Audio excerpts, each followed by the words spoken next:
Hot topic alert, agency folks. Do women make better agency leaders than men? Well, it's not about being better. It's about leveraging unique strengths and navigating through the challenges that come with the territory. We spoke to 5 amazing agency leaders who also happen to be women, and we found certain common patterns in our conversations. We'll let these strong and accomplished leaders divulge how they navigated the journey from good to great. Here it is in their own words. Number 1, be confident and banish imposter syndrome. The 2 biggest challenges that I find most female executives face and that I faced myself, especially in the early days of founding my agency, were others' perceptions of you and how that impacted your own confidence. What do I mean by that? Well, many women are not taken seriously, especially when they are young or early on in their career. And when I started my company in 2015, I was only 27.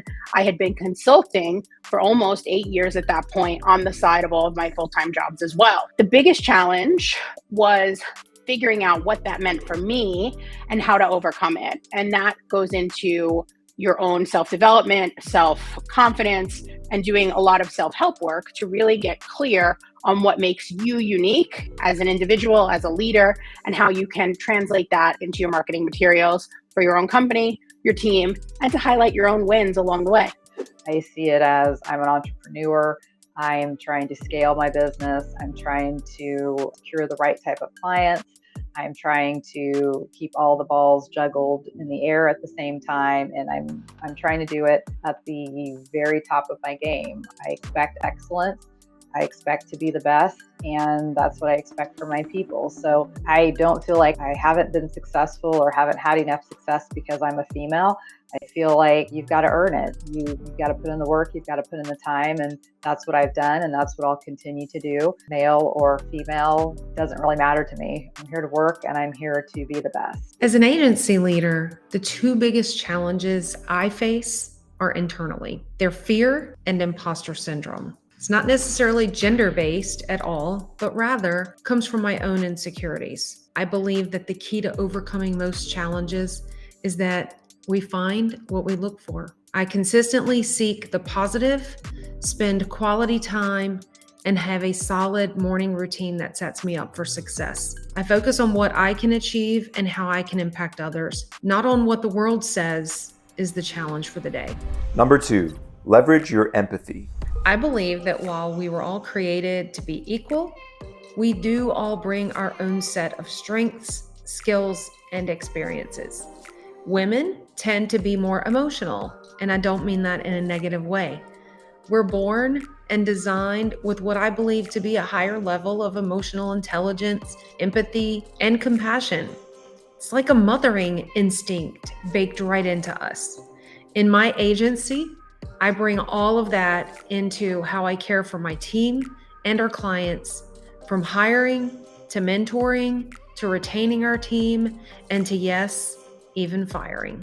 When I worked for several other bosses early on in my career, there was not a lot of empathy towards personal life. And your personal life can be, your family, your kids, your older kids, your partner, your dogs, your cats. Whatever it is that's important to you that makes your life full. And that really bothered me. People have things to them that enrich them and make their cup runneth over. And unless their cup is full, they really can't be the best person for your team. Things personal seeps into business and business seeps into personal. So how do you keep that person at 100% giving their all? Well, you make sure that they take the time to regenerate and that they make room for everything in their life.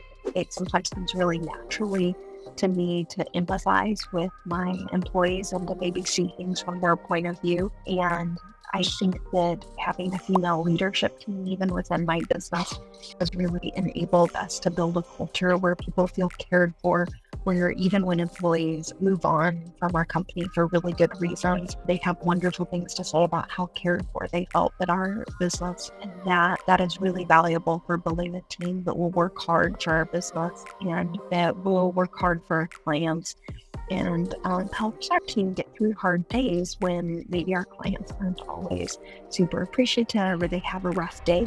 Number 3, never be afraid to ask questions.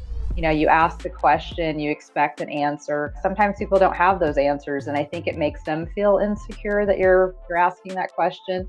And so I will ask the question again in a different way.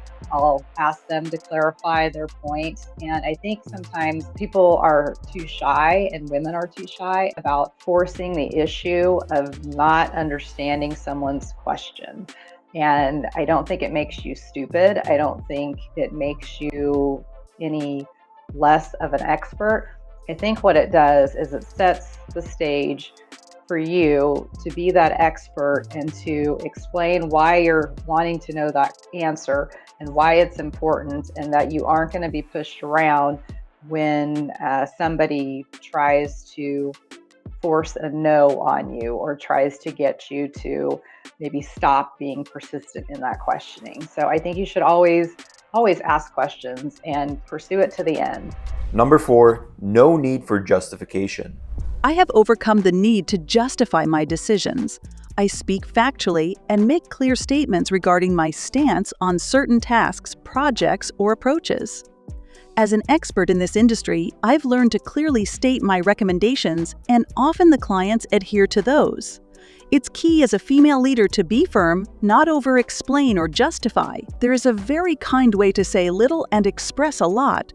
The truth is, as a mother, I want to be the one that's intimately involved in everything that my children do, but I also need to do a good job at work. So finding that balance and then feeling like I have to justify anything that I do have to miss at home is really, really difficult. And I don't think that's something that male business owners have to do. If they have their wife have to take off to take care of a sick kid, they don't necessarily have to justify that. People kind of expect that the woman is taking off.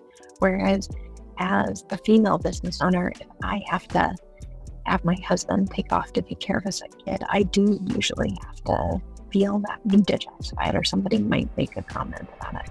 Number 5, build a strong support structure. I believe we are empowered in today's amazing world to make our own way, have the power to make our own choices, and focus on what we choose. A wise scripture in Proverbs says that iron sharpens iron. It doesn't speak to gender. I choose to surround myself with those who make me better, encourage, inspire, and elevate. For example, we're members of Agency Management Institute, a professional group of agency owners who are the perfect example of iron sharpening iron. We are the combination of the people we hang around with the most. I find it extremely important to connect with other female leaders because there are things that only we can understand and connect with each other on. In my tenure as a founder, as a self-employed individual, as a leader, I have found that the most successful and most fulfilling collaborations have been ones where I give back to younger generations of women. In my approach to motherhood, as I become a new mother this spring, I have found that there are some great groups connecting moms to help us understand what that unique struggle is. Women connecting with other female leaders and other women in industries, whether they are the same or diverse industries, help each other to grow, because we understand that we are not just female leaders, that we are leaders who are women, who are mothers, who are all these different titles that we associate with one another or for ourselves, all these different layers of our identity. And I think that that is a key piece of what makes us unique and how we work together better to help the next generation of women understand who they are, independent of the titles placed on us by society. Every single week, I meet with a mastermind group that is 4 business owners. 2 of us are female and 2 are male. We all own 2 businesses that are serving therapists, and that community has been instrumental, I think, in my success and in helping me see things from multiple angles and problem solve when things come up, and just feel like I'm not so alone in business ownership. I think it's really important that regardless of our gender or experience or what our niche is, that we are able to get and hear diverse opinions and diverse viewpoints on various things when it comes to doing business. And so me having that mastermind community is one of, I think, the most valuable things that I put in place for myself as a business owner. Number 6, be an ally. especially to other women. One thing that I find most frustrating about being a female in a traditionally male-dominated industry is that other females don't often recommend women, founders, agency owners, media buyers, paid ads consultants to individuals asking in networking groups. While I believe that you should always recommend the right person for the job, I think that women have a responsibility to go a little bit outside of the box to try to find other females to recommend and highlight as much as we possibly can. Just pull up an extra seat at the table when you have a space and a voice. Help other women find their space in the same place. I do like to try to bestow some of my failures and some of my success onto others, male, female, whichever. People in our office, we have a large group of women that work there. I really want them to learn and to understand and to know and to grow and to be the best version of themselves. And when I see that in someone, and I know that they don't see it, I do like to tell them, like, hey, you know, you're pretty amazing, right? And you know what you're talking about, and you're totally capable. So just do it. I think that's important to have people do that. So what did we learn from these amazing leaders? They succeeded by embracing empathy, cultivating confidence, asking questions fearlessly, defying stereotypes, building a strong support network, and championing the success of fellow women leaders. By doing so, they show us how to not only excel, but inspire and empower the next generation in marketing agency leadership. Check out the stories of other agency leaders, their struggles, and successes on the Agency Analytics blog. The link is in the description below. If you found this video valuable, don't forget to like, subscribe, and share it with your fellow agency folks. Until next time, keep leading with confidence.